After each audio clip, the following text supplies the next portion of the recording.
Sim. Acho que mais gente vai entrar, mas acho que a gente começa para poder ter bastante tempo para debate. Bom, então, pessoal, bem-vindas, bem-vindos. Vou explicar a ideia, assim, em termos de continuidade, né? Eu conheço todo mundo, só vou mencionar quem está aqui, e depois, quando vocês forem falando no debate, se quiserem, se apresentem mais. Da pós-graduação em artes cênicas está a Jaqueline, que hoje vai fazer também, a gente divide em duas exposições iniciais e abre para o debate, né? Então, tá a Jaqueline, do doutorado, a Ingrid, do mestrado, que vem do Prof. Arte, egressos, a Simone e a Melissa. O Diego está na turma atual do Prof. Arte, a Neucina na turma 12 da LEDOC, da Licenciatura em Educação do Campo, e a Cíntia é da Engenharia Florestal, é florestal, né, Cíntia? E é da coordenação, junto com a Simone e eu, da Escola de Teatro Político e Vídeo Popular, e é a diretora do DCE, da UNB. Vai entrar mais gente, foi convidada a rede da escola, enfim, mas é um formato novo que a gente está testando agora em 2021, porque no ano passado a gente fez os seminários, enfim, na verdade eram encontros internacionais, porque também envolvia Argentina, Espanha, México sempre estava participando, e a gente fez encontros entre as escolas. E agora, esse ano, o planejamento da Rede Nostra América vai ser feito a partir de 24 de fevereiro, mas a gente decidiu jogar força também num planejamento próprio, numa dinâmica que tente agregar as diversas dimensões.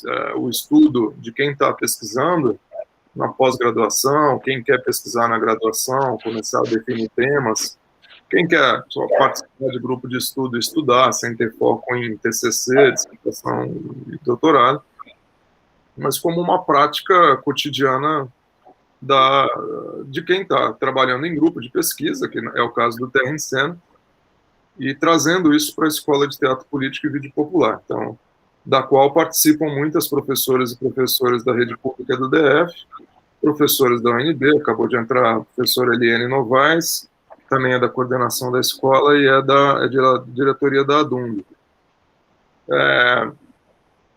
E hoje, então, a gente definiu começar com a obra de arte na era de sua reprodutibilidade técnica, um ensaio emblemático, muito famoso, do Walter Benjamin, na sequência anterior, a gente vinha debatendo um livro da Helena Martins, num grupo de estudos, chamado Comunicações em Tempo de Crise, e vinha percebendo algo que, aqui nesse texto do Walter Benjamin, ele menciona de uma maneira muito didática. Eu queria recuperar, mas antes só explicar a dinâmica, então. Nós vamos fazer uma exposição inicial. Eu vou tentar não passar de 10 minutos, estou vendo aqui 6h15, e depois a Jaqueline também vai fazer uma exposição destacando pontos do texto, e aí a gente abre para debates a partir do argumento do texto, situando o texto no seu tempo histórico, mas também podendo, sobretudo numa segunda rodada de questões, depois de um primeiro movimento de esquadrinhar o texto, fazer conexões com o nosso tempo, com as nossas questões, perceber quais chaves de interpretação ainda são potentes para interpretar nossas contradições. Abrindo, então, né, o combinado, eu faço uma primeira intervenção mais abrangente, a Jaqueline vem também com destaques ao texto. Quem que é o Walter Benjamin, primeiro? Né? Foi um intelectual militante. Ele foi um intelectual que se engajou num momento histórico da história mundial em que tinha ocorrido a maior, a mais impactante das revoluções, que foi a Revolução Soviética, a maior revolução do século XX. Vamos lembrar que a Revolução Francesa foi em 1789, depois teve a Comuna de Paris, e muitos processos, muitas insurreições aconteceram, mas do ponto de vista de impacto na relação do mundo do trabalho, da estética, da cultura, de modo geral, da sociabilidade, a Revolução Soviética foi estabeleceu um certo antagonismo com o modo de produção hegemônico, em contraponto ao modo de produção que se nomeia, né, como modo de produção capitalista. Com todas as contradições, o socialismo antagonizou com o capitalismo até a década de 90 do século XX, até o momento em que se implode a experiência da união das repúblicas socialistas soviéticas, mas não necessariamente se implode a experiência socialista em outros países, Vietnã, Cuba e tantos outros que tentam perdurar com modelos de Estado, modelos combinados de economia capitalista e controle político socialista, como a China, enfim. Bom, o Walter Benjamin, então, sendo ele um judeu alemão, participa de uma experiência de observação das mudanças drásticas que ocorriam no campo tecnológico, no campo da entrada da tecnologia nas artes, no mundo das artes, e no mundo da cognição e da sociabilidade. É um tempo em que, vamos dizer assim, o pensamento não era tão segmentado, os cursos não eram organizados em tantas compartimentações, em tantas gavetas, e eles pensavam fenômenos sociais e fenômenos estéticos de maneira articulada. Isso está no nome dos ensaios dele, e no nome dos livros, e nos fenômenos. Era um tempo de se refletir sobre o que era o impacto da modernização, da urbanização, da construção das grandes cidades, das grandes metrópoles, o impacto dos projetos arquitetônicos, dos projetos de higienização social.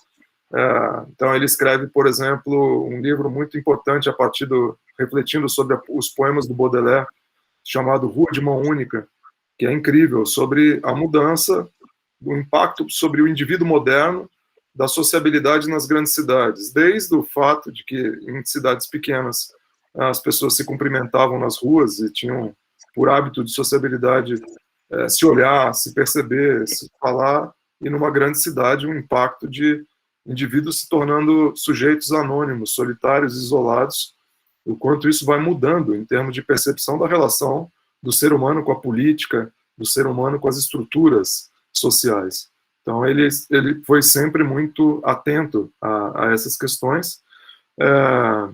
E, dentre elas, esse livro que a gente circulou junto, o PDF, vocês percebem, o nome é Magia e Técnica, Arte e Política. São fenômenos complexos, né? A relação entre arte e política, entre técnica e magia. Magia aqui, pensando em aura, em uma aura que emana do objeto estético, né? Como único, como particular, como irreproduzível, e, de repente, a técnica tornando esse objeto anteriormente único num objeto que pode ser reproduzido em larga escala. Que consequências são essas para o mundo da política? Então, se a gente pega já pelo sumário desse livro, né, ele está pensando surrealismo, ele está pensando fotografia, ele está pensando poemas, ele está pensando o teatro épico, ele está pensando formas derradeiras, formas que estão sendo ultrapassadas pelo tempo histórico, e, ao mesmo tempo, está pensando formas emergentes, formas que estão nascendo com um novo tempo histórico. O tempo pós-revolução industrial é um tempo em que a presença da máquina, mediando a relação do ser humano com os objetos, a relação entre valor de uso e valor de troca vai se alterando, e ele está percebendo como esses fenômenos vão implicando em deslocamentos do que se fazia antes. Por exemplo, a relação entre pintura e fotografia, né, que é destacada aqui bastante, entre pintura e fotografia, depois entre fotografia e cinema, né? Ele está o tempo todo pensando que mudanças são essas, né? A relação entre a fotografia de uma pintura, se ela tem a mesma aura da pintura, ela não contém em si o esforço do trabalho humano contido na construção da imagem pictórica. Ela pode ser reproduzida, e essa ausência daquela aura do objeto único torna aquele objeto diferente e é inserido numa cultura determinada pelo movimento das massas humanas, que é um fenômeno novo também, um fenômeno do fim do século XIX para o início do século XX. as grandes guerras com emprego de tecnologia de morte passam a ser empregadas no século XX, a Primeira e a Segunda Guerra Mundial. Artilharia de longa escala, que já não se trata mais do combate humano, da destreza, da espada, da força, já se colocam outras coisas, propulsão, cálculos da física que determinam, ou da química, no caso das guerras de gás, o emprego da tecnologia, não só para a emancipação humana, mas o emprego da tecnologia para aumentar o poder de morte e controle.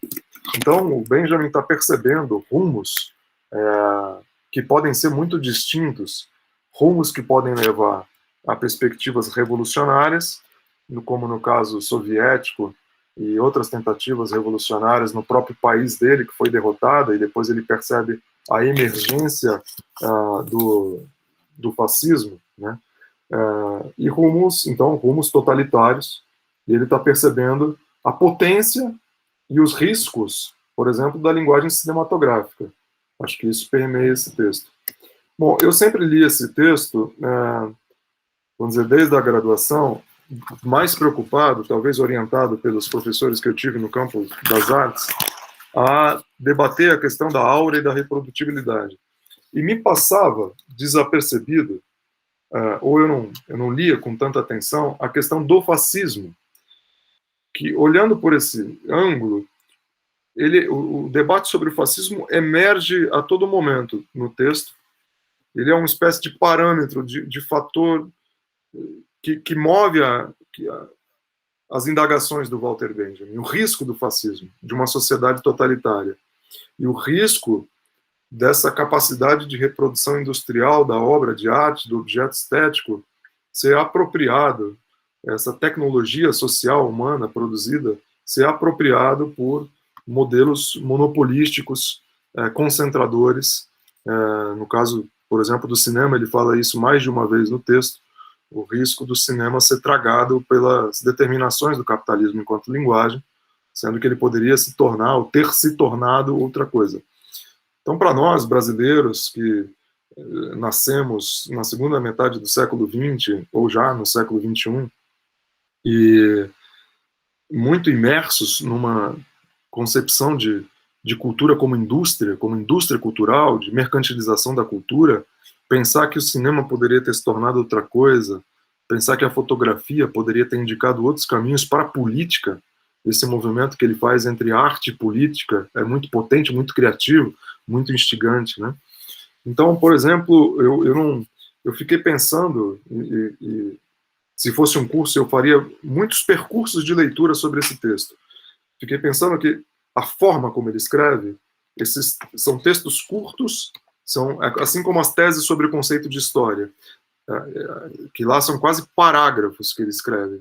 Aqui são trechos com subtítulos, eventualmente eles se acumulam, mas me dei conta que eles podem ser lidos independentes, de maneira independente, e podem ser lidos não na ordem que está sugerida pelo texto, inclusive. Seria um exercício, inclusive, distribuir em grupos as partes e pedir para que cada grupo lesse e discutisse em grupos cada parte do texto, e depois a gente fizesse uma plenária e socializasse. Acho que seria um exercício interessante e numerar os grupos e não necessariamente chamar pela ordem em que está a sequência escrita aqui. Porque, por exemplo, há um trecho, quando ele começa a falar sobre a massa, ele fala sobre a exposição perante a massa, né, e a crise da democracia, né, na página 183. Né, em um parágrafo ele diz lá, né, a metamorfose do modo de exposição pela técnica da reprodução é visível também na política. Sempre me impressionou muito o vigor do Walter Benjamin de estabelecer essas mediações entre técnica, arte, cultura e política. A crise da democracia pode ser interpretada como uma crise nas condições de exposição do político profissional.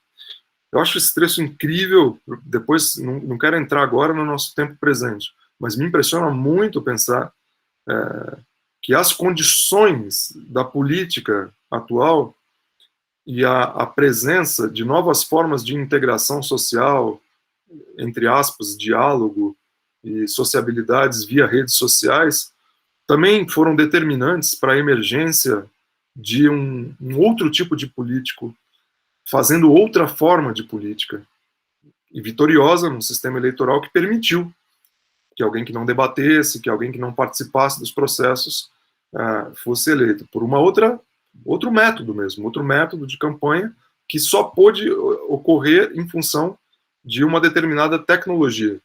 Naquela época não estava colocada a tecnologia das redes, agora está. Então ele diz lá, as democracias expõem o político de forma imediata, em pessoa, diante de certos representantes. O parlamento é seu público.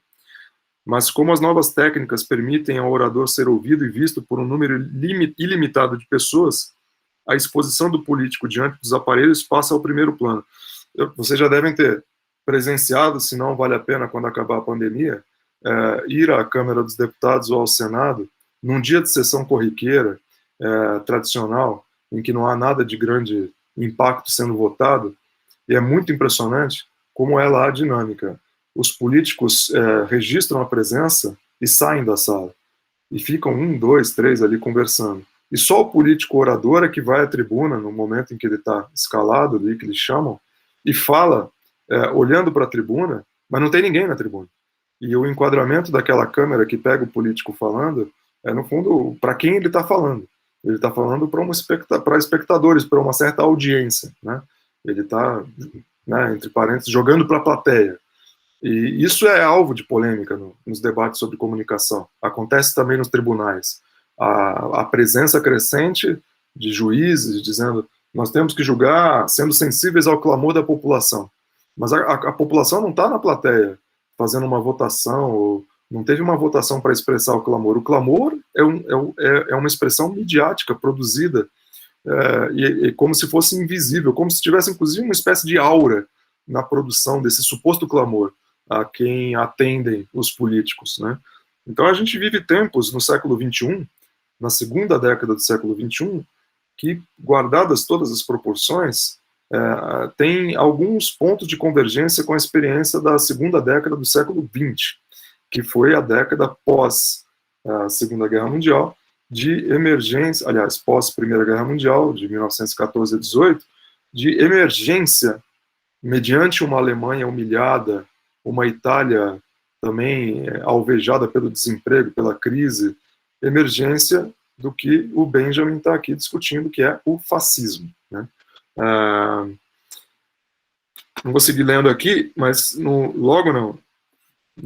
na página seguinte, e esse ponto para mim é um dos pontos de maior interesse do texto, eu só queria destacar isso, na página 185, nesse trecho que é o trecho da exigência de ser filmado, ele determina, no primeiro parágrafo que começa na página 185, ele diz lá, toda forma de arte amadurecida está no ponto de intersecção de 3 linhas evolutivas.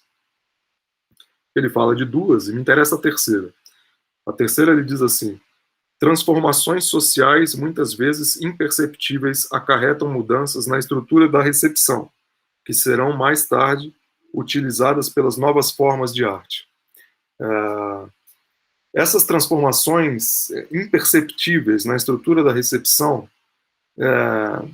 eu acho que nós estamos vivendo um tempo de transformações muito grandes, de estruturas de recepção da informação, do que se considera verdade, do que se considera estético, e a partir dos meios que determinam o nosso olhar, que determinam nosso tempo, nossa relação, inclusive com o nosso próprio corpo, nossa relação de sociabilidade com os demais, com o meio, com a política, com as instituições.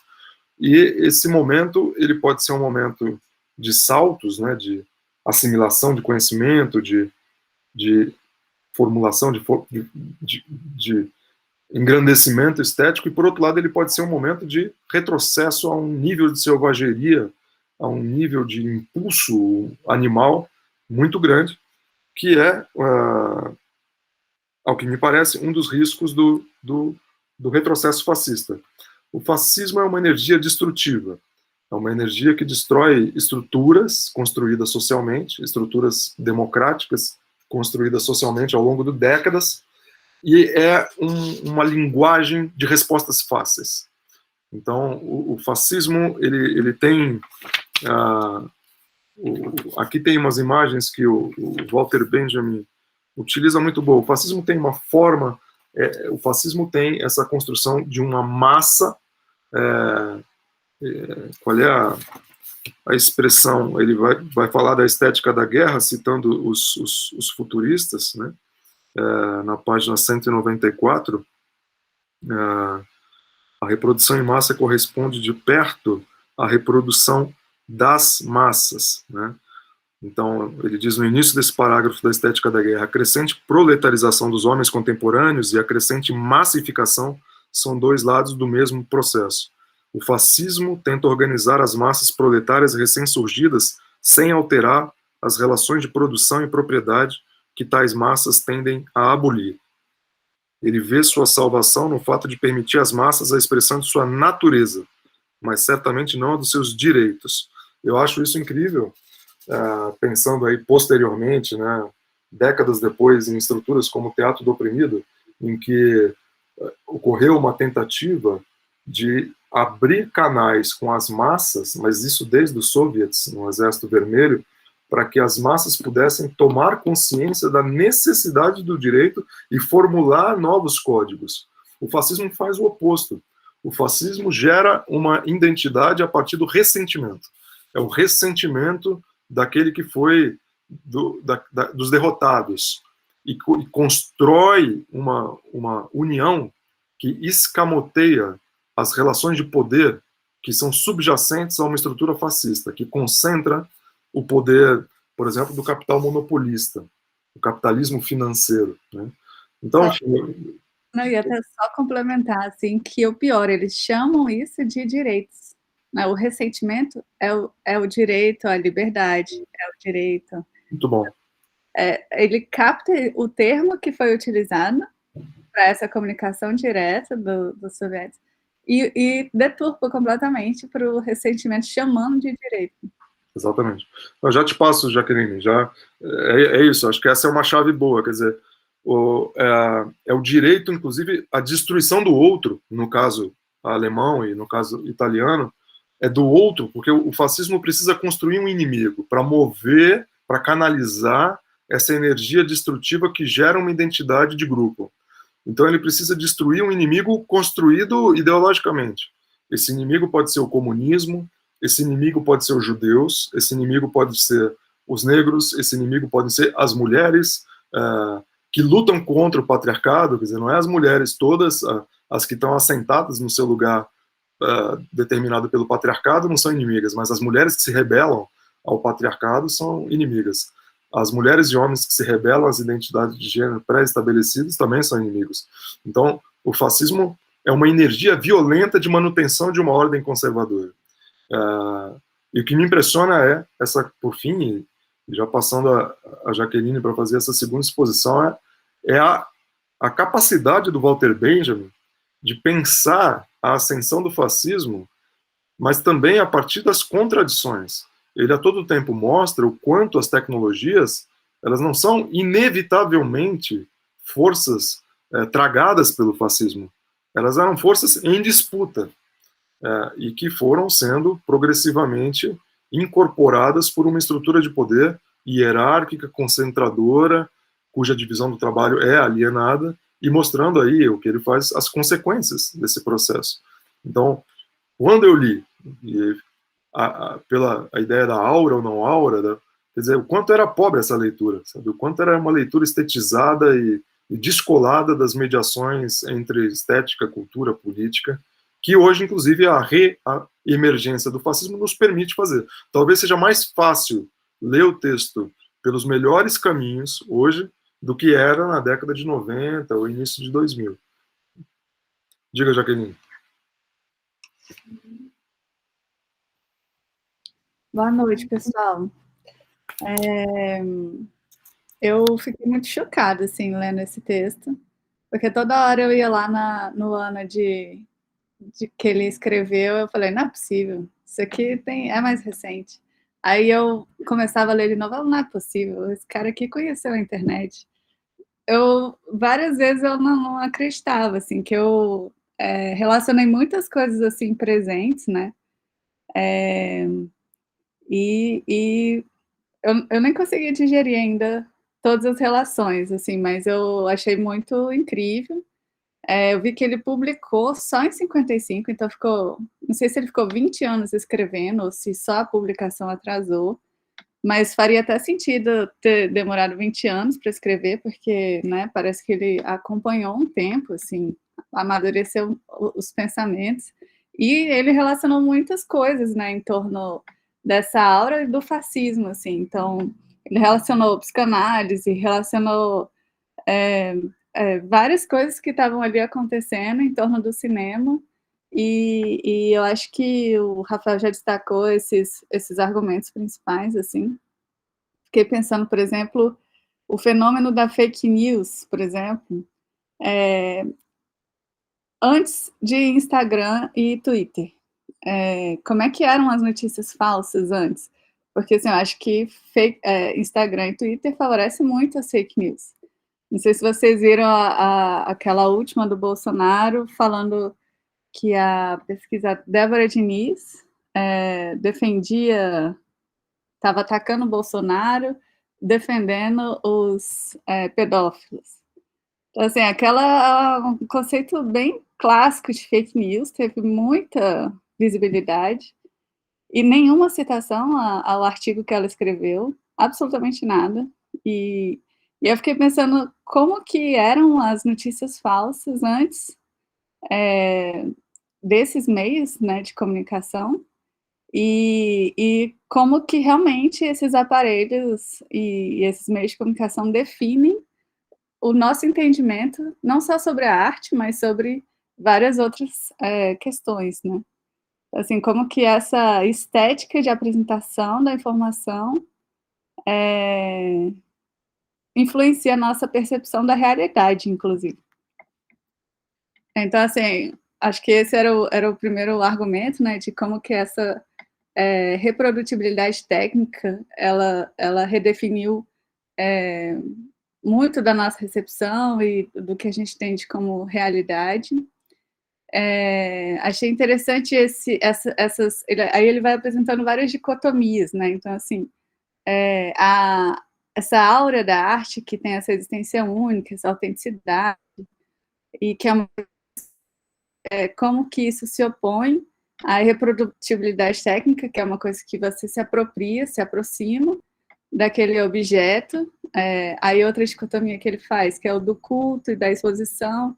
Então, ele vai apresentando várias dicotomias em torno dessas definições de arte, né, e de como que elas foram alternando com a possibilidade de serem reproduzidas.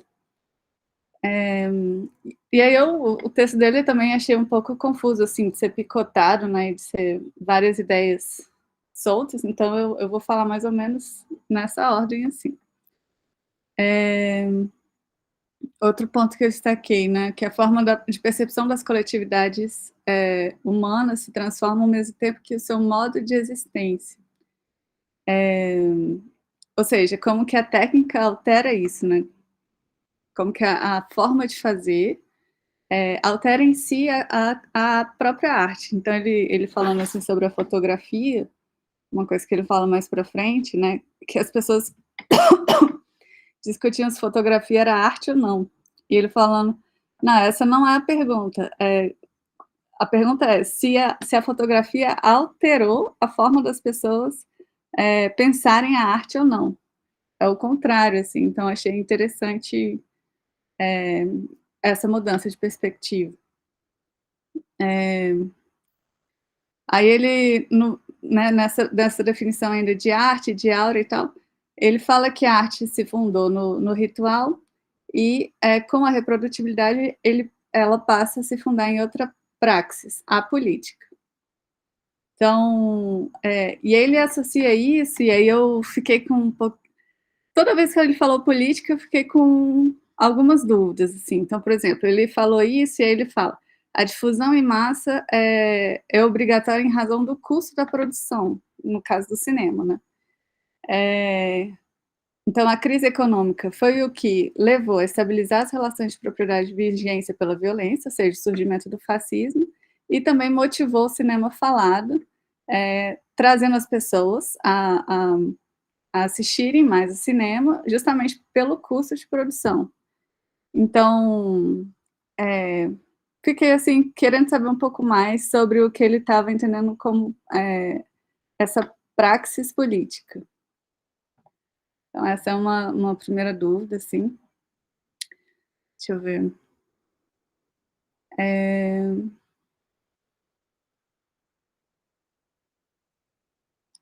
Aí achei bem interessante quando ele fala um pouquinho assim sobre essa que o aparelho, né, a filmadora, a máquina de fotografia, tira o público.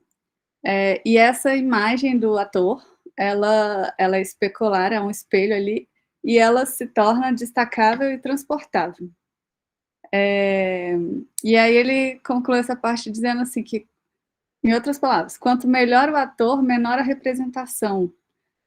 Então, assim, o que as pessoas buscavam era a pessoa representar a si mesma no lugar certo e no momento certo.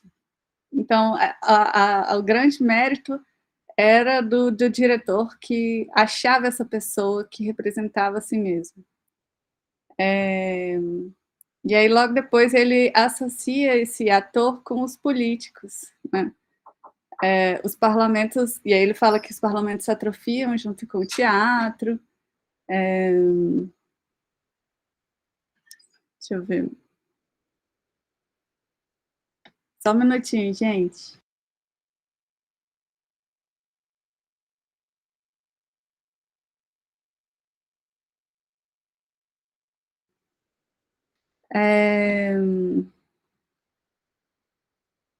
Então, os parlamentos se atrofiam junto com o teatro, e ele fala isso que o Rafael estava falando, e aí eu conto um caso muito interessante, assim, de uma vez que eu estava numa audiência na Câmara dos Deputados, ou Senado, não lembro, mas era sobre educação, e era sobre a emenda constitucional 95, mas era especificamente sobre o futuro das universidades e tal, e não entrou nem 10% das pessoas na audiência pública, e as pessoas que estavam, houve vários convidados, então teve professores, representantes de associação e tal, e eles falavam as opiniões, mas ninguém das pessoas ali que estavam na audiência, que eram só umas 50, eu era uma delas, conseguiu falar e perguntar nada para o deputado que estava presidindo a audiência.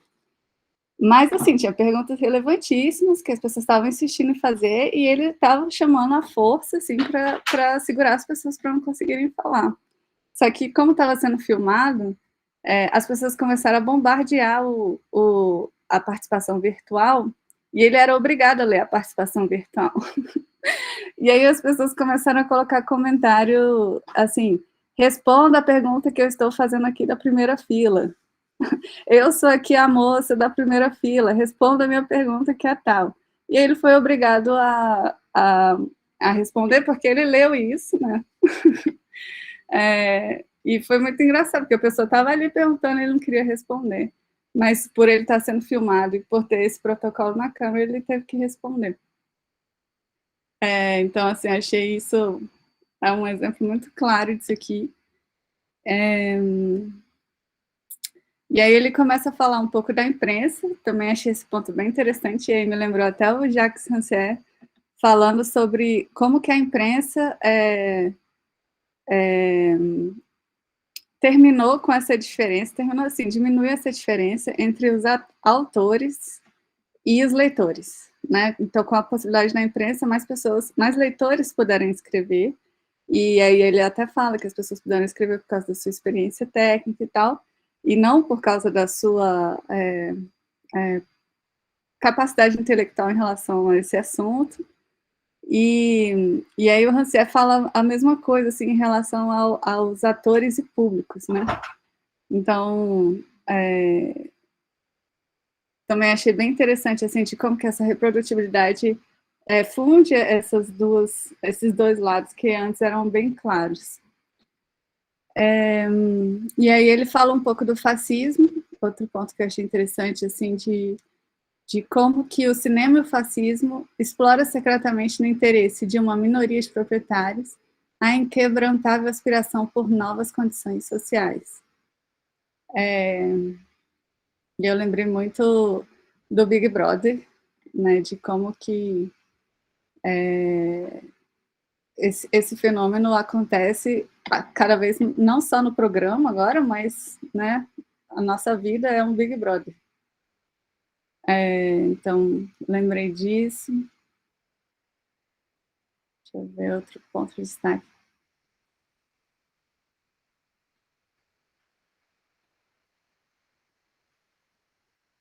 Também achei interessante essa parte que ele fala sobre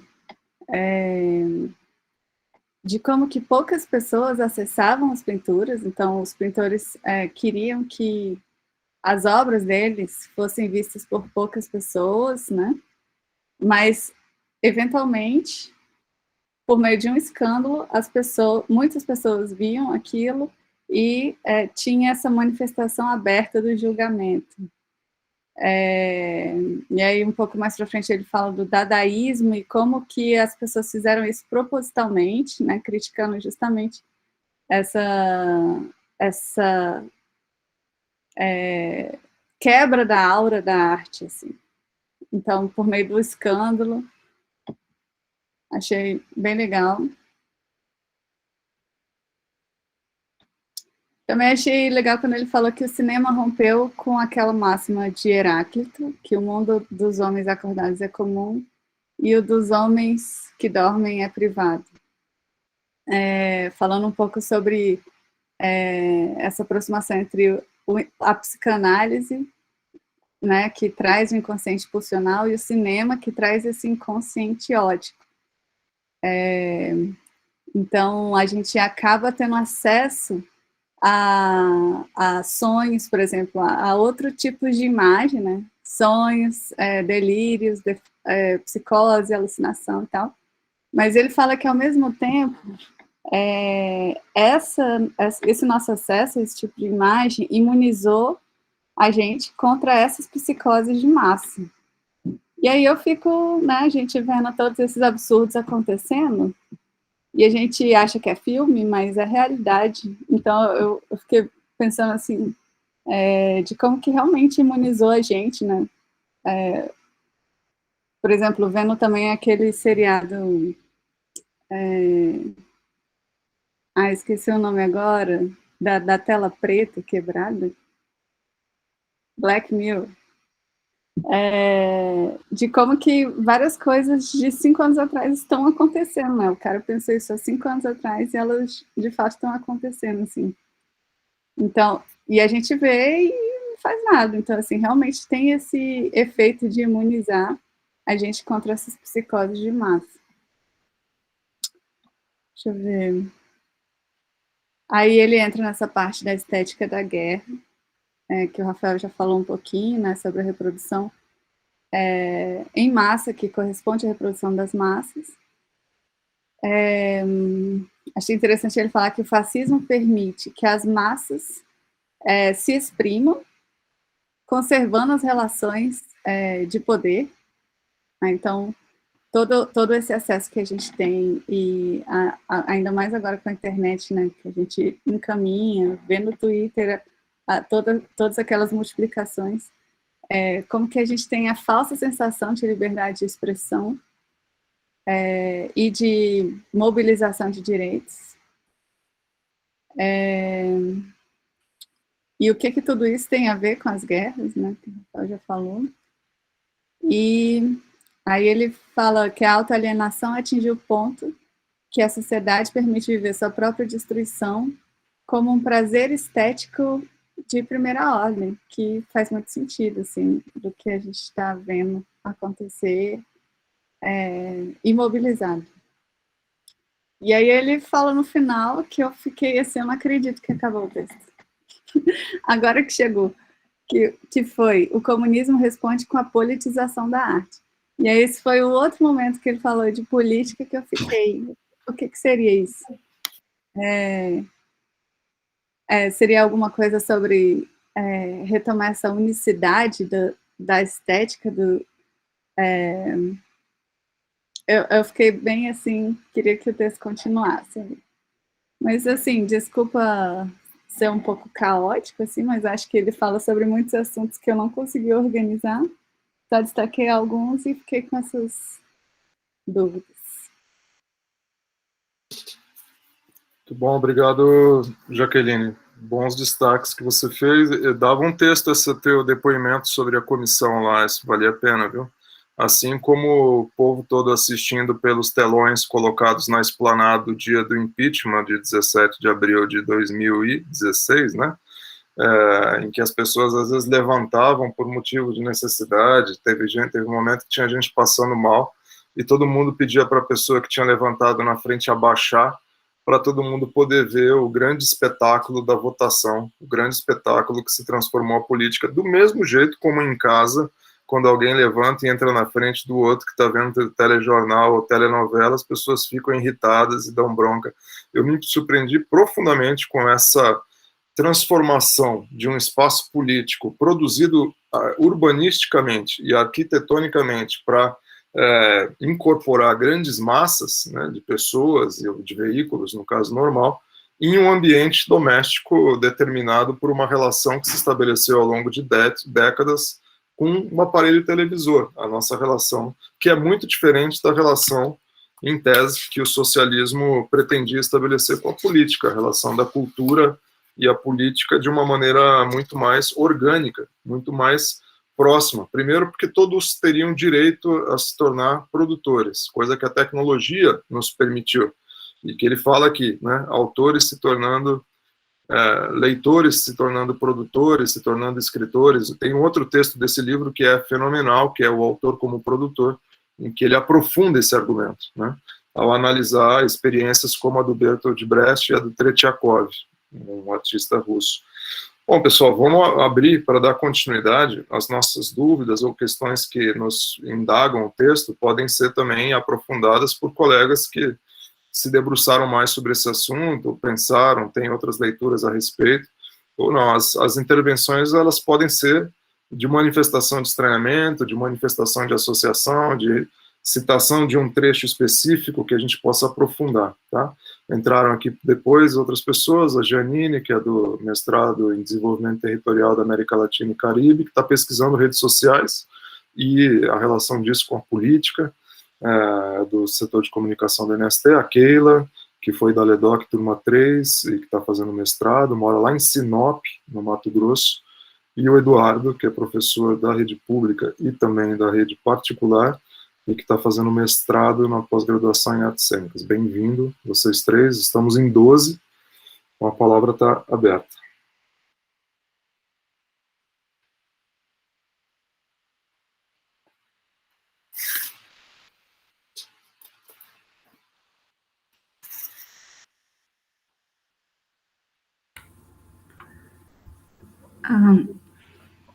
No texto, logo no início, ele comenta que a base se altera antes da superestrutura, né? E aí eu acho que me toca pensar, assim, que a base que foi alterada é o processo de industrialização. Então, a saída dessa vida numa estrutura mais comunitária para uma estrutura de grandes centros. E, ao mesmo tempo, a repartição, a gente tem a diluição do contexto integral para as especializações e a repartição, e como que isso altera o modo de produção artística, que daí não é só uma questão da técnica pelos instrumentos de produção, é também uma forma de fazer diferente. Então, a forma do audiovisual de fazer, ela pode ser alienada por si só, pelas restrições, pela forma de você estruturar as tarefas, de maneira que essas tarefas não se conversam.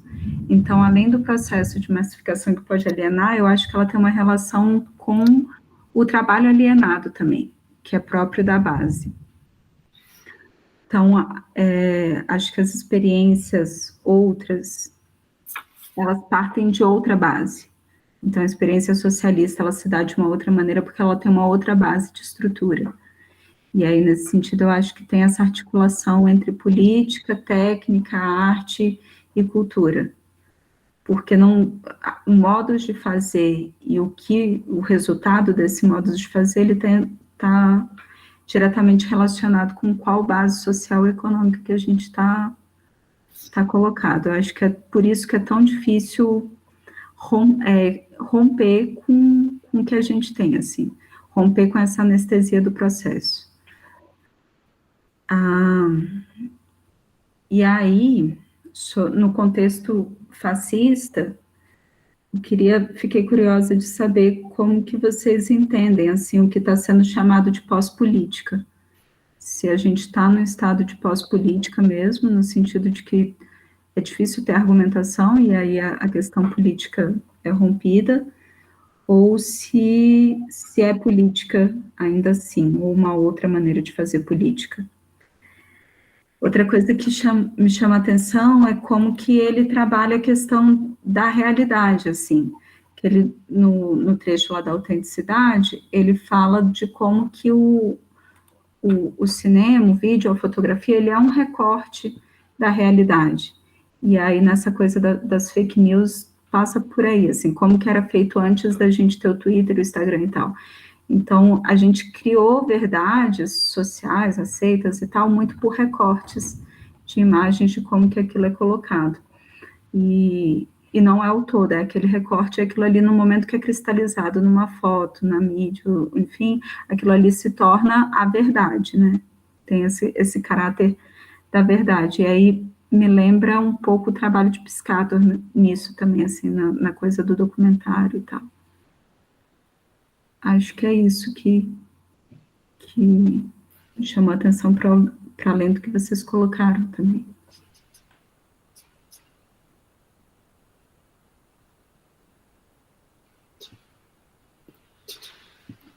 Muito bom, são boas questões.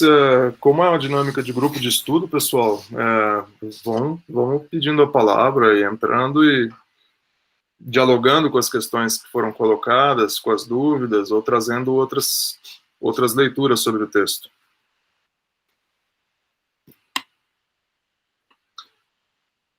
Tem enquanto alguém eu queria destacar um aspecto também que me parece muito didático.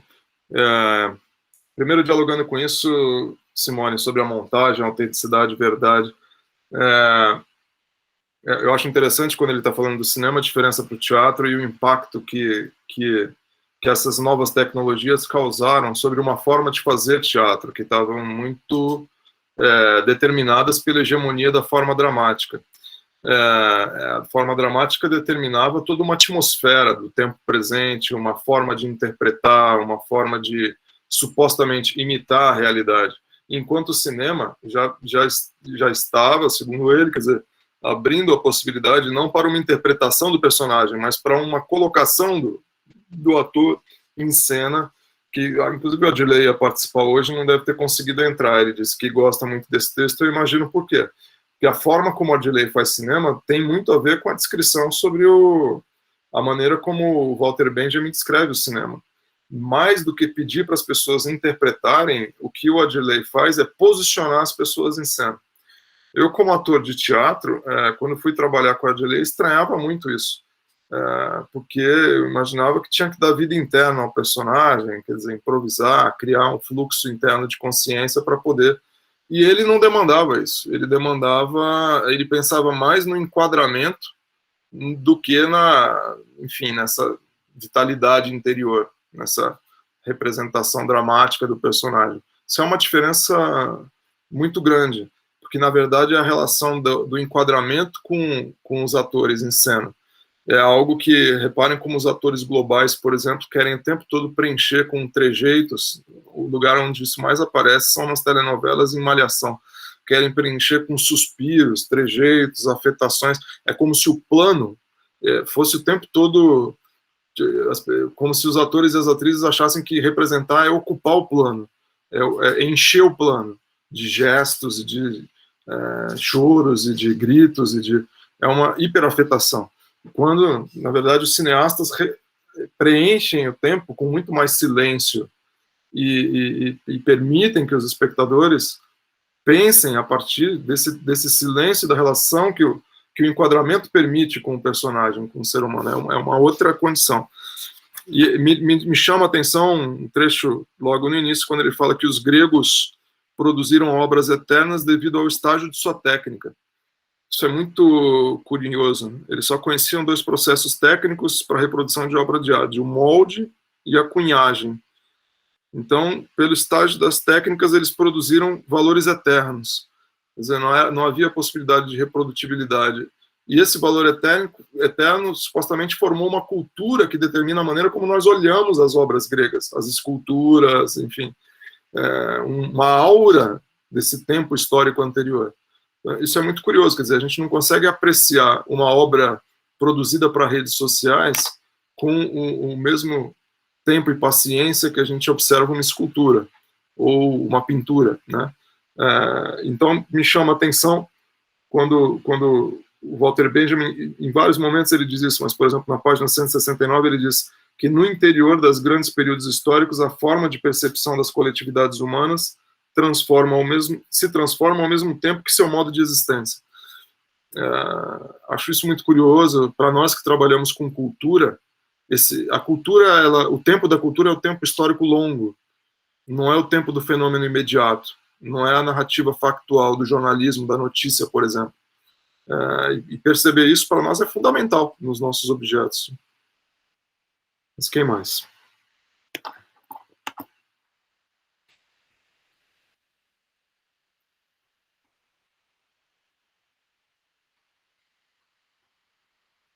Oi, pessoal, boa noite.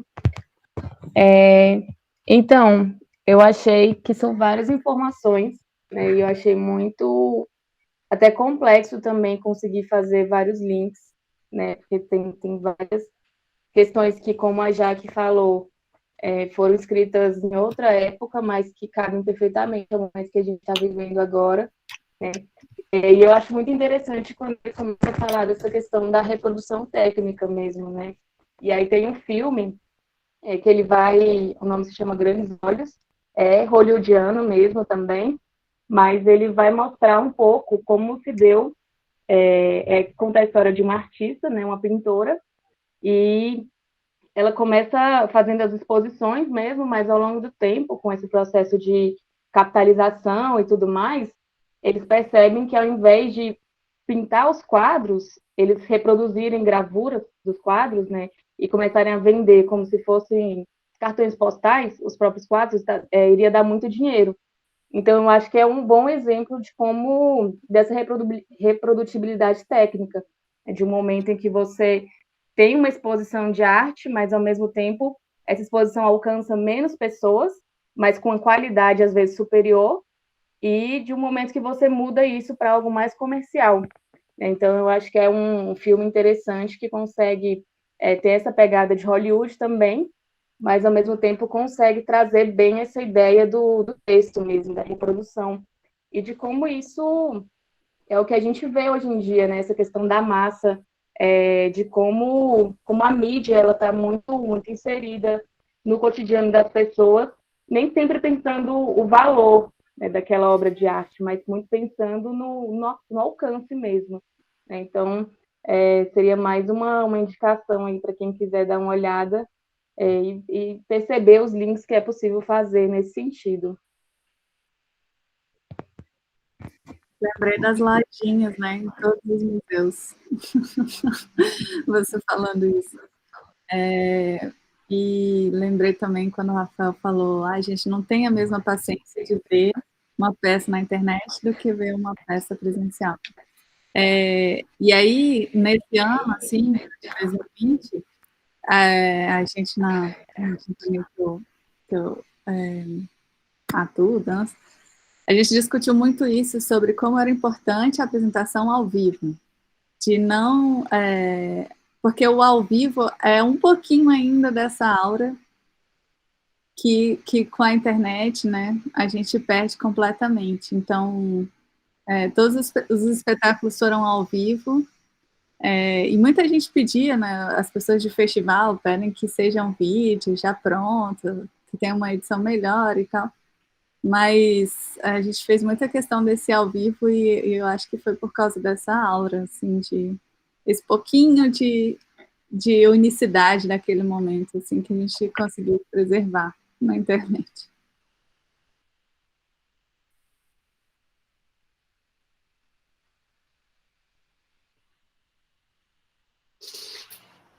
Fique à vontade. Diga, Diego. Eu estou com uma dúvida em relação a o que seria realmente, né, essa áurea que é citada no texto. Qual o sentido que ela está sendo aplicada aí dentro do texto? Seria o que, uma figura singular? Não sei, uma aparição de alguma coisa? Áurea no sentido daquela coisa que alma, né, que está próximo da gente. Eu fiquei um pouco curioso em relação a isso e não compreendi muito bem, porque não tem, né, um conceito claro sobre o que seria essa aura. Diego, na página 70, no parágrafo que inicia aí, ele dá uma explicação boa. Ele diz assim: em suma, o que é aura? É uma figura singular, composta de elementos espaciais e temporais. A aparição única de uma coisa distante, por mais perto que ela esteja. Observar em repouso numa tarde de verão uma cadeia de montanhas no horizonte ou um galho que projeta sua sombra sobre nós, significa respirar a aura dessas montanhas, desse galho. Graças a essa definição, é fácil identificar os fatores sociais específicos que condicionam o declínio atual da aura. Bom, e mais abaixo ele diz, né, retirar o objeto do seu invólucro, destruir sua aura, é a característica de uma forma de percepção cuja capacidade de captar o semelhante no mundo é tão aguda que, graças à reprodução, ela consegue captá-lo até no fenômeno único.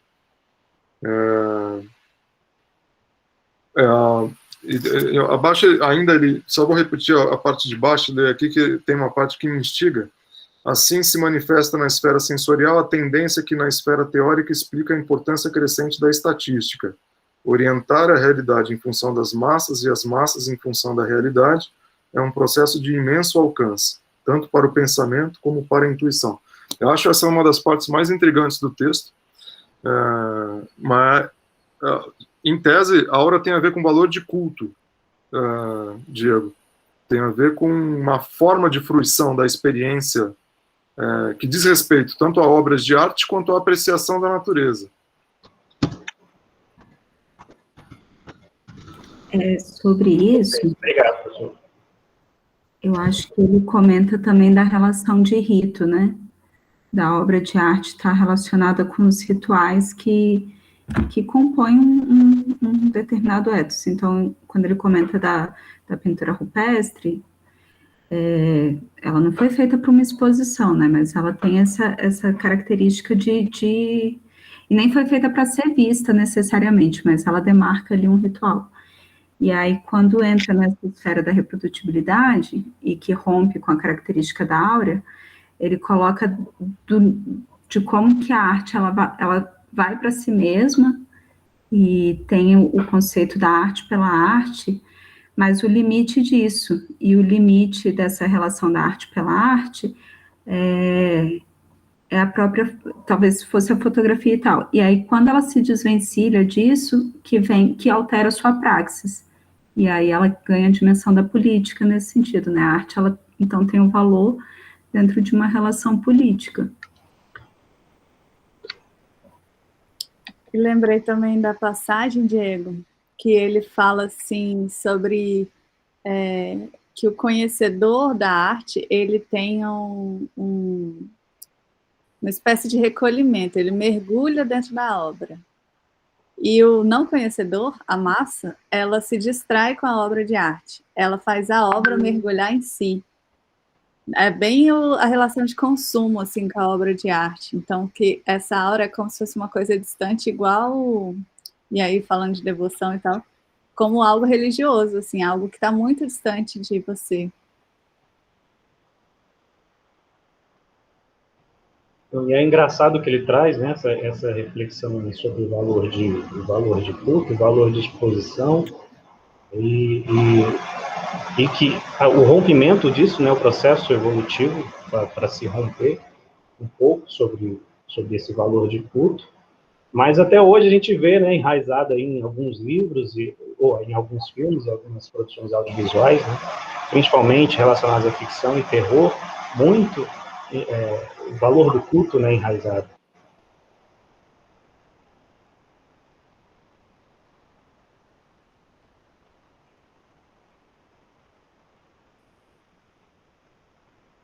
É interessante que ele não fala em indústria cultural, né?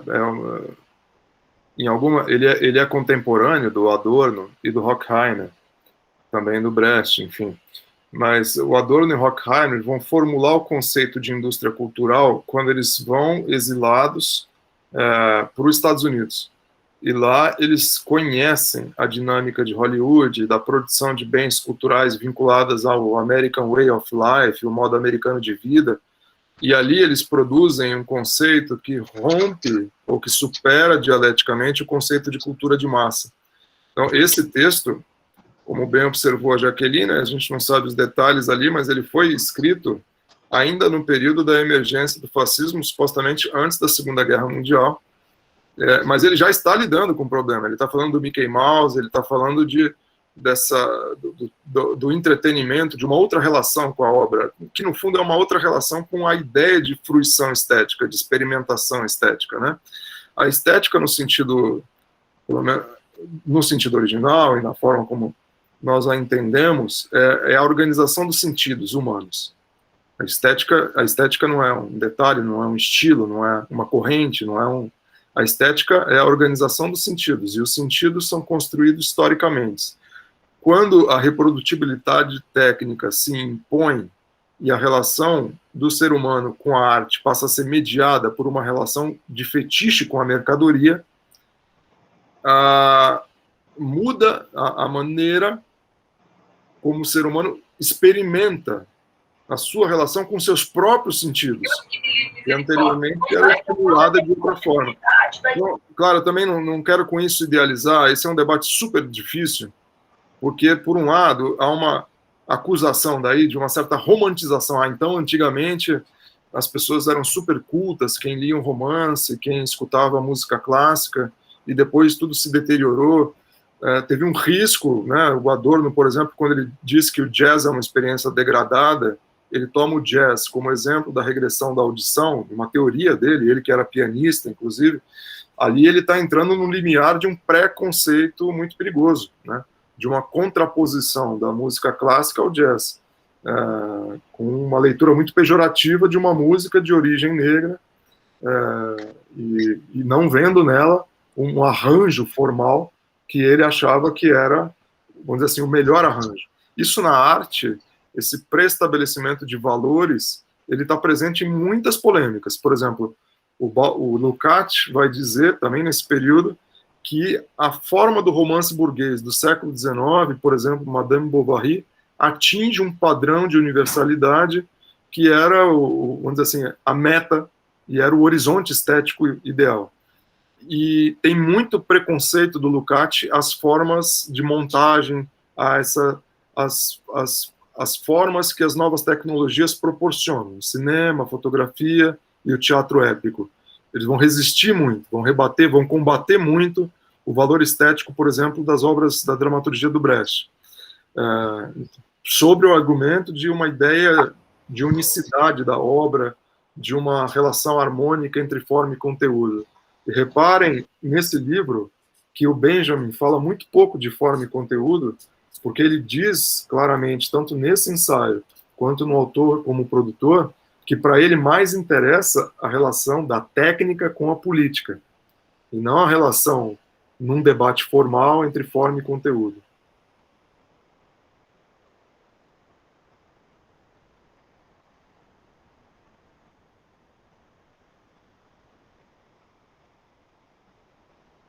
Quem mais quiser falar, fique à vontade.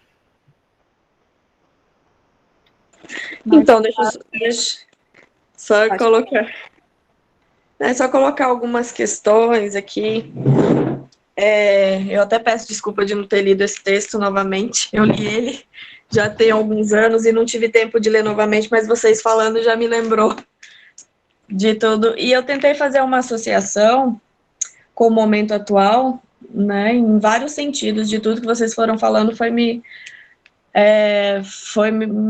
tendo essa relação. Então, assim, essa questão da reprodutibilidade em massa, né, da obra de arte em si, e dos mecanismos, assim, onde isso chegou, né? Então, quando a gente pensa aí, principalmente quando falaram aí das redes sociais, das fake news, eu fiquei pensando, né, essa massa, isso foi uma ferramenta, né, que foi usada, de certa forma, em grande quantidade, né, no caso das fake news, para politicamente a gente ter uma mudança, né, sutil, que foi sendo sutil, mas que houve uma mudança significativa. Um exemplo disso é o hackeamento da democracia, que eu nunca tinha ouvido falar até a campanha do Trump, né? Então, é uma coisa assim que me chamou muita atenção, né? Como que a partir dos meios há um intenso movimento e uma manipulação de massa a partir, né, dessa reprodução, né? E aí eu fiquei pensando também nessa pandemia em que a obra de arte ela teve essa mudança, né, que ao mesmo tempo que a gente perde a aura de estar ali presente, de estar assistindo, né, de uma essência, né, da obra, e ao mesmo tempo a gente atinge muito mais pessoas do que estivesse ali ao vivo. Então, assim, a gente tem os prós e os contras, né, com tudo isso, assim. Então, algumas coisas, assim, que me veio, né, na mente, assim. A gente tira a aura, mas não por uma questão, às vezes, mercadológica, né, mais uma questão mesmo, assim, por necessidade, né, que se fez a reprodução, né, de chegar em mais pessoas.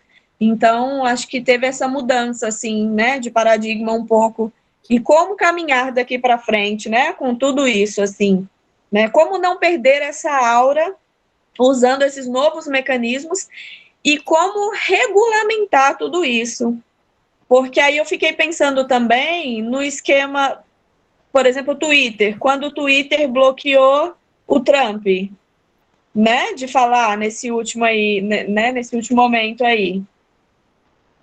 Quem vai regulamentar? Aí eu li um texto, foi da Eliane Brum, que ela fala isso também, do perigo que é isso ficar nas mãos de algumas pessoas que detêm esse poder dessa reprodução, né? Então, olha o perigo. E aí, quem vai regulamentar isso? Hoje em dia pode ser que está favorável, mas e aí? Se essa pessoa algum dia querer, esse empresário, dono de uma rede de grande reprodução, querer usar isso em favor próprio, em alguma questão que ele, né, que ele defenda. Então, assim, que caminhos, né, a gente consegue trilhar nisso tudo, né? Isso são questões, assim, que eu levanto para a gente pensar, né? É isso.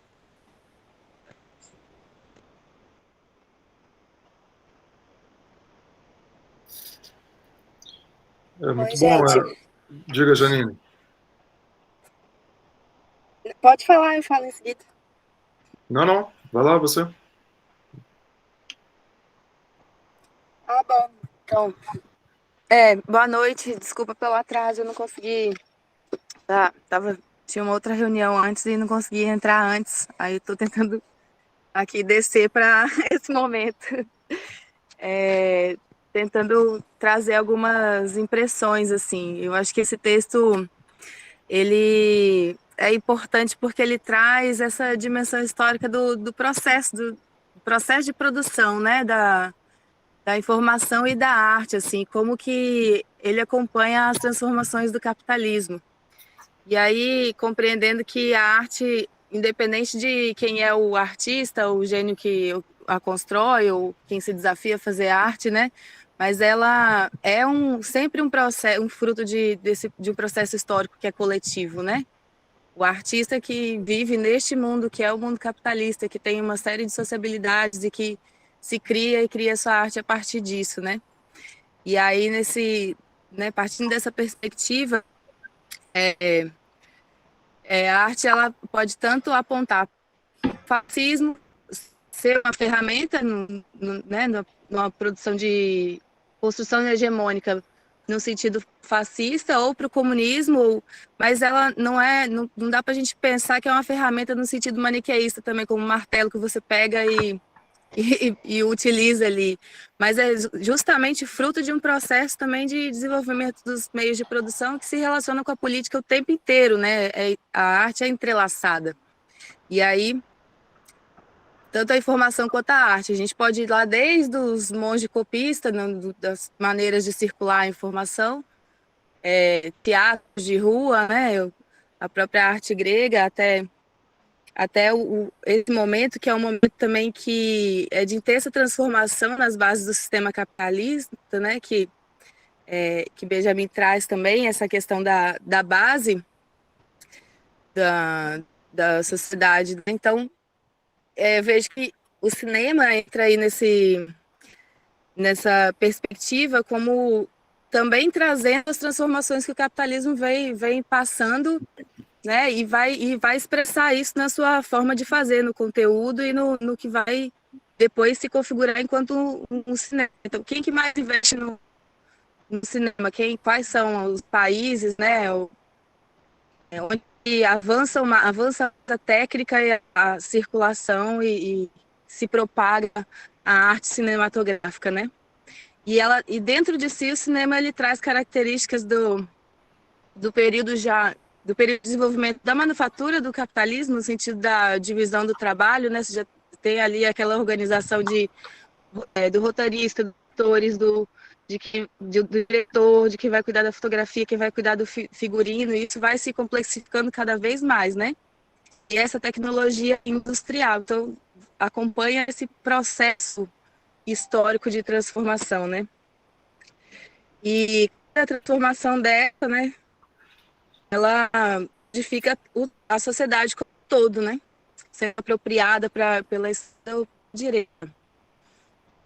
Então, vou trazer aqui uma citação do Moço também para a gente pensar, porque às vezes a gente fica analisando esse momento das sociais, distribuição de fake news, e parece que é algo que está acontecendo uma reviravolta no mundo. Mas, na verdade, existe um processo de transformação constante e o capitalismo, em crise, ele tensiona isso, né? Ele tensiona também para extremar para a direita, ao mesmo tempo que gera todas as contradições dentro da classe trabalhadora e também, com certeza, gera uma resposta que nós estamos construindo ela. Mas o Marshall McLuhan, no livro Os Meios de Comunicação como Extensões do Homem, em 64, ele falou uma coisa assim, que tem bastante relação também com o que a gente vivencia hoje. Crises de esgotamento mental nos mais variados graus constituem um resultado bastante comum do desarraigamento e da inundação provocada pelas novas informações e pelas novas infindáveis estruturas informacionais. Acho que é isso.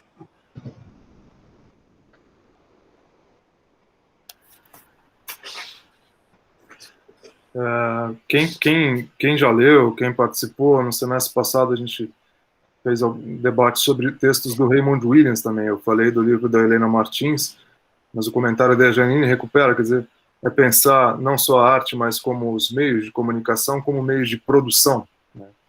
E como meios de produção, eles são construídos socialmente no decorrer do tempo, e isso é importante. Sobretudo aqui a maioria trabalha com teatro, o quanto o teatro, como uma arte artesanal, no diálogo com o cinema, ele tem a sua forma de representação, de encenação alterada também. Né? Esse texto ele mostra isso. Um outro texto que talvez seja interessante nós lermos na sequência é um texto que está aqui nesse livro, que é o que é teatro épico. É um momento em que o Walter Benjamin se dedica como um intelectual vinculado e lucidamente ele se reconhece como parte de um processo, de um fenômeno estético que disputa com o fascismo as energias dessas forças produtivas. Ele escreve o texto que é o teatro épico, um estudo sobre Brecht, em que ele se propõe didaticamente a explicar qual era a potência pedagógica, qual era a potência estética de um teatro que se apropriava dessa perspectiva da montagem, da quebra da interpretação, do gesto social enquanto forma de expressão, para representar as contradições da realidade, das correlações de força. Então, aqui há claramente uma disputa, porque as obras e as estéticas, as linguagens, elas se refuncionalizam, e o cinema estava em disputa. A tradição do cinema estava em disputa. A tradição do teatro estava em disputa. A gente sabe, por exemplo, quem já esteve no Rio, muito ali tem o Projac da Globo, o quanto o impacto sobre o meio televisivo influenciou a representação teatral enquanto corrente, enquanto estética, na maioria dos grupos do Rio de Janeiro, salvo algumas exceções. É impressionante como o estilo televisivo de representação passou a determinar a forma teatral de representar. E, por outro lado, também, se vocês veem os filmes da Globo Filmes, o quanto o estilo de interpretação em telenovelas passou a influenciar a fotografia, a estética, o ritmo, os enquadramentos do cinema e, por consequência, empobreceu a linguagem do cinema brasileiro. Sem precisar ver os créditos, dá para ver pela estética dos filmes quais são os filmes da Globo Filmes.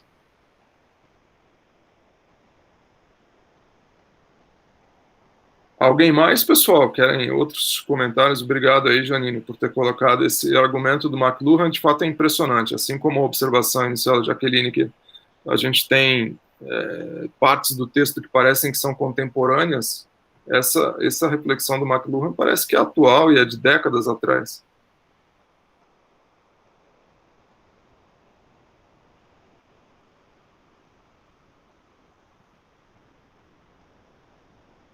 Até reforçando um pouco disso, né, o Benjamin, ele é um eterno ferrenho aí defensor do cinema, né, pelo menos a minha percepção em relação ao texto. E ele deixa claro em alguns momentos realmente que as manifestações artísticas, elas estão à frente, né, algumas manifestações estão à frente do seu tempo. Inclusive, ele cita aí os momentos, principalmente no dadaísmo, que diz que uma das tarefas mais importantes da arte foi sempre gerar uma demanda cujo atendimento integral só poderia produzir-se mais tarde, né? Ou seja, próximas gerações futuras que vão conseguir digerir isso melhor. Sim. Bom, então, se alguém mais quiser fazer a colocação, fica à vontade, senão para ir ponderando isso, quer dizer, é um texto que pode ser lido muitas vezes, há muitos caminhos de leitura, não é um texto de fluxo corrido, e isso, uma vez eu aprendi, eu me lembro onde eu li, mas há uma história, por exemplo, do debate do Walter Benjamin com Adorno. O Adorno, o Lukács, eles escreveram estéticas, grandes compêndios, grandes tratados estéticos. E eles fizeram opções por onde se colocar no modo de produção de conhecimento, no modo de produção intelectual. Eles procuraram, vamos dizer, lugares menos vulneráveis, lugares mais cômodos para a produção intelectual, mais seguros, talvez. Seguros em todos os sentidos. Porque aquela época era uma época de perseguições. O Walter Benjamin, não. O Walter Benjamin operou se expondo mais, correndo mais riscos, produzindo textos a partir das palestras, das conferências que ele fazia na interlocução direta com grupos que estudavam e que combatiam o fascismo, e isso determinou a forma dos seus textos também, para a gente pensar o nosso ofício como intelectuais. A fragmentação na forma do texto do Walter Benjamin é uma opção frente às condições objetivas que ele determinou para ele. Ele não foi para a universidade assumir uma cadeira acadêmica, um lugar fixo na universidade. Ele tinha uma vida que dependia também da sua sobrevivência da escrita, assim como Augusto Boal, por exemplo, que não foi nem para a universidade, nem para a Rede Globo, depois da ditadura, e que a escrita era parte do seu ofício de sobrevivência. E era uma escrita fragmentada, é uma escrita possibilitada conforme as condições. Então, não à toa, são notas, são trechos curtos que se somam, que se articulam. Um outro autor que faz isso por outras condições adversas, o Gramsci, que foi preso, escreveu no cárcere. Então, são escritas diferentes, que demandam da gente uma espécie de leitura em mosaico, uma leitura de composição. Achar fluxos do argumento que estão espalhados pelo texto. Por exemplo, o Diego estava falando do cinema. tem vários momentos no texto que ele fala do cinema. É possível reuni-los e organizar e entender um pouco o sentido. Da mesma forma, o fascismo. O fascismo é o problema subjacente do texto. O fascismo, ele já percebe no que está se tornando a apropriação do capitalismo, a partir do domínio dos meios de produção, da concentração dos meios de produção, o resultado disso do ponto de vista político. Um processo autoritário que se apropriou da estética massiva que o cinema permitiu, né? Quem já viu aquelas manifestações da época do nazifascismo na Alemanha são impressionantes. Elas são proporcionais, elas têm uma faixa vermelha grande com a suástica de um lado, também tem de outro. Os batalhões estão dispostos simetricamente, as marchas são cadenciadas, a movimentação das lanças ou das bandeiras, dos estandartes com a suástica, é tudo. Ele fala da formação dos esquadrões, e isso fetichizou a percepção de artistas, como os futuristas, que se deixaram seduzir sobre essa estética, né, por muito tempo. Esse é um grande cuidado. O fascismo e o nazismo, ele organiza também os sentidos humanos, de uma forma fácil e violenta, e que não leva, como foi destacado pelas nossas exposições iniciais, a uma consciência dos direitos. Mas, na mesma época, formas, para voltar ao nosso assunto que é da maioria aqui, do teatro, era naquela mesma época que o teatro tribunal estava se construindo como gênese do que depois vira o teatro fórum no teatro do oprimido. Aí sim, eram formas que se apropriam da desconstrução do drama, de uma representação dramática, para incidir sobre a narrativa, permitindo que as pessoas participem. Então aí a montagem, o fragmento, não é um problema. Ela é uma possibilidade de relação com a obra, menos aurática. A obra não é um todo do qual se frui ritualisticamente. A obra é um processo no qual você toma parte, pode intervir, né? Então, de fato, alguém falou que eram tradições em disputa.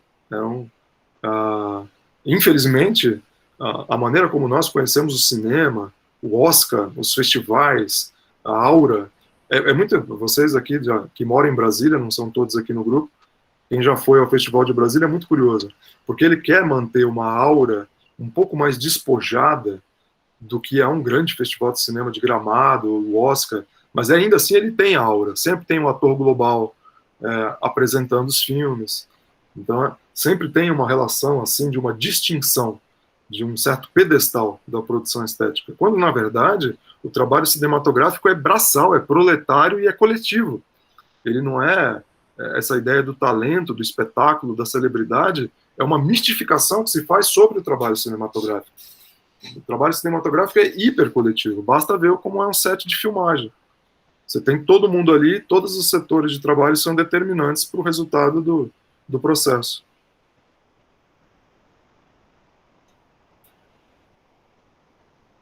Alguém mais ou estamos encerrando? Só, Rafa, complementando aí essa parte dele ser coletivo, assim, é que além dele ser coletivo, ele também é fragmentado, né? E isso fragmenta o trabalho. E isso é um processo também do capital, assim, que está presente nessa produção do cinema. Sim.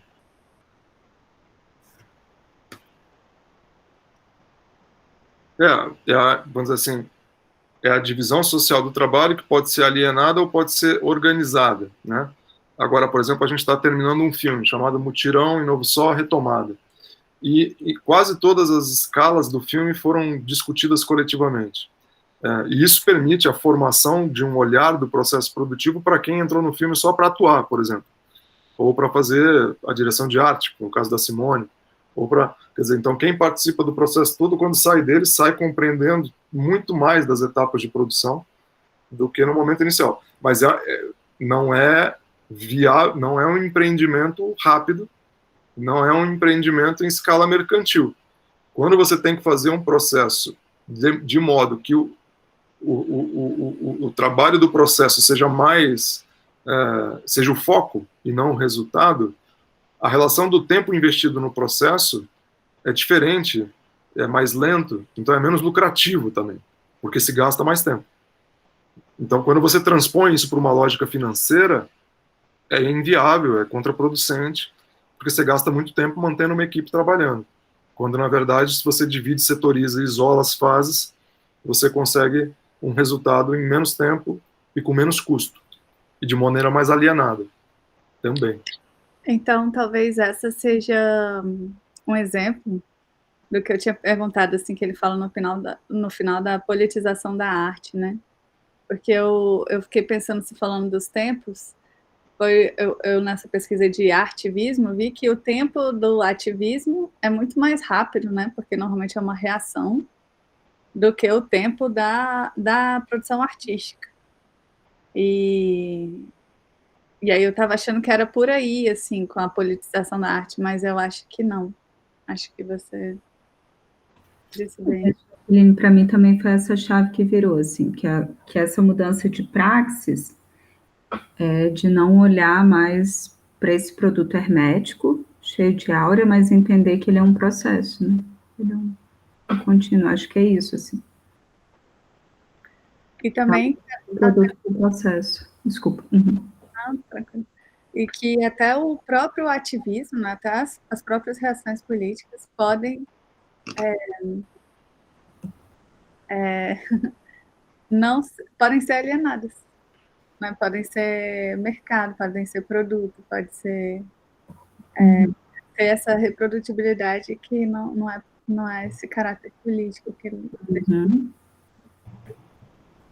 E podem ser apropriadas também, né, por outros documentos, né? O fascismo, por exemplo, o neofascismo, ele pode se apropriar desses meios, né, que estão, de certa forma, funcionando no outro lado. Exato. Bom, pessoal, a ideia, então, de discutir esse texto é dar um passo atrás e lá no início do século XX, onde parte dos nossos problemas começam a aparecer com a tecnologia que hoje nos assoberba aí, com o tempo que ela nos ocupa, né? E com a transformação do nosso tempo em mercadoria, com as nossas curiosidades em mercadoria, pelos algoritmos e tudo, e fundamentar a nossa capacidade de crítica a partir do debate sobre as origens do fascismo. Quando a gente consegue estabelecer comparações na nossa reflexão, o nosso argumento é muito mais potente. E também discernimentos, não dizer que tudo é a mesma coisa, são processos diferentes, mas que guardam semelhanças. Dentre elas, são estágios em que o protagonismo do capital monopolista, do capital financeiro, é muito grande, tanto lá na década de 20, 30, quanto agora. Ou seja, em meio a crises, esse setor lucra muito e detém um poder político, inclusive de manutenção ou retirada de governantes muito forte, na medida das suas conveniências. Então, eu acho que é um desafio para nós todos, quando a gente vai escrever, é conseguir pensar de maneira dialética. Nem tudo é ruim, nem tudo é bom, nem tudo... Mas pensar a relação entre as esferas da política, da economia e da cultura e mover um argumento de maneira que ele seja sinuoso, mas não por estilo, mas porque as contradições da vida são difíceis de se aferir diretamente, né? Você não separa um quadro dicotômico. A ideia o grupo de estudo, né, ele seguia uma vez por mês debatendo. Em paralelo a ele, a gente vai ter momentos na escola de teatro político, como já teve um momento inicial da abertura do ano, em que teve algumas exposições, dentre elas a exposição da Jaqueline sobre ativismo, dar continuidade ali, numa divulgação maior, porque daí não é grupo de estudo, é debate, e nós vamos ter como convidados para um próximo momento, que a gente definiu aqui a data pensando na periodicidade, para o dia 3 de março, às 18 horas, a exposição da Melissa, que desenvolveu na sua dissertação de mestrado um trabalho cuja primeira parte é um trabalho de interpretação sobre o estágio atual do fascismo no Brasil, e a segunda parte, a terceira, é a descrição do trabalho dela com o coletivo que ela criou na Escola Parque Anísio Teixeira, o grupo Artocracia Cênica e a peça Transcorpos, que tenta enfrentar algumas dessas frentes do neofascismo. Mas, sobretudo, a primeira parte do argumento da Melissa que é incomum, é se debruçar diretamente sobre o problema e tentar interpretá-lo. Ela tentou fazer isso na dissertação, depois no convite a gente deve circular junto, né, se a Melissa permitir, e também vão ter provavelmente um convidado ou de Portugal, um deputado coringa de teatro do oprimido, acho que é o único deputado coringa de teatro do oprimido, que é o José Soeiro. Foi o deputado mais novo da história do parlamento português. Ele virou deputado com 23 anos e já foi eleito várias vezes, hoje em dia deve ter uns 30 anos. Ele é do Bloco de Esquerda e é coringa, e participa do Óprima, que é os encontros de grupos de teatro do oprimido da Península Ibérica. E se não for ele, vai ser uma companheira do México, de Tepoztlán, de um movimento chamado Jovens Anti-Emergência Nacional, a Fabiola, que tem acompanhado os debates da Rede Nostra América. Então isso vai ser no dia 3, e depois a gente marca e comunica, né, mais adiante a data do próximo grupo de estudo. O que vocês acham? Vocês topam, já que a gente está com o olho aqui nesse período ainda, para ir acumulando, a gente ler esse texto sobre o teatro épico porque tem a ver com montagem, tem a ver com a relação teatro-cinema, tem a ver com esse tempo histórico. Pode ser? Seria uma espécie de continuidade, mantendo o mesmo autor? A Jaqueline e a Simone ali concordaram. Eu acho ótimo também. Tá. Acho que dialoga com questões... Esse é o prenúncio de objeto de algum de vocês, que é o teatro do oprimido, é o teatro épico, né? O teatro do oprimido é uma derivação do teatro épico. Então tá. E, bom, se quiserem, eu recomendo um texto desses daqui muito bons, a obra de arte na era de sua reprodutibilidade técnica, o autor como produtor, e para o debate sobre informação e narração, que tem a ver com esse debate sobre fake news, que vários de vocês trouxeram aqui, vale muito a pena ler o texto O Narrador, segundo Nikolai Leskov, Considerações sobre a obra de Nikolai Leskov, o narrador. E, bom, o texto mais famoso desse livro, na verdade, mais citado, que é a epígrafe de um mundaréu de artigo, dissertação, tese e livro, são as teses sobre o conceito de história. É o último texto, na verdade, são notas que ele reuniu, é uma síntese impressionante. E o Michel Louvi tem um livro chamado Aviso de Incêndio, que é um livro que ele escreveu a partir das teses sobre o conceito de história, explicando as teses pelo Brasil, pela história brasileira. É um baita livro, muito interessante, em que ele exemplifica as questões que estão nas teses sobre o conceito de história a partir da história brasileira, da lógica de progresso destrutiva da natureza e da humanidade, que estão contidas nessa dialética do Walter Benjamin. O livro chama, então, Aviso de Incêndio. É muito bom e bem didático, escrito para ser fácil de ser lido, aliás, para trabalhar em escolas. As teses, esse livro, dá para fazer a partir das teses pinturas, porque as teses, uma delas, por exemplo, o Walter Benjamin parte de uma pintura do Paul Klee, né? E reflete a partir da pintura do Anjo, do Paul Klee. Então tá, gente, estamos combinados. Até a próxima, a gente vai se comunicando pelos nossos meios de comunicação, todo mundo fica sabendo dos encontros. Muito bom ver vocês todos aqui. Para quem entrou aqui achando que ia achar 50, 60 pessoas, não, viu, pessoal, grupo de estudo é isso aqui mesmo. E o ideal é que seja. Grupo com multidão, aí vira massa. Vira massa que o Walter Benjamin falou. Ô, Rafael, boa noite. Posso falar rapidinho? Boa noite, gente. É só uma coisinha assim que você estava falando dessa questão como é que a tecnologia, né, acaba consumindo a gente. É porque eu estou aqui e estou numa reunião ao mesmo tempo aqui no celular. Aí, como toda hora que a reunião não está falando coisa que me interessa, aí eu presto atenção aqui. Aí, quando escuto alguma coisa que tem a ver comigo, eu volto na reunião. Muito doido isso, né? O momento que a gente está e ter que viver com esse tipo de coisa. Mas, enfim, aí tinha várias questões, eu tinha até anotado umas coisas aqui, mas enfim. Qual foi o texto que ficou, então, é o texto do Teatro Épico do Benjamin? Exato. Ah, mas, não, beleza. E ficou para o dia 3? Não, vai ser mais para frente, em março, dia 3, esse debate com a Melissa e o deputado português Coringa de Teatro, José Soeiro. A gente vai confirmar com ele. Beleza. Então, para a segunda quinzena de março o texto. Tá, beleza. Tá legal, hein? Valeu. Tá. Um abraço, gente. Valeu, Jaqueline, pela exposição. Valeu, Tchau, Simone. tchau.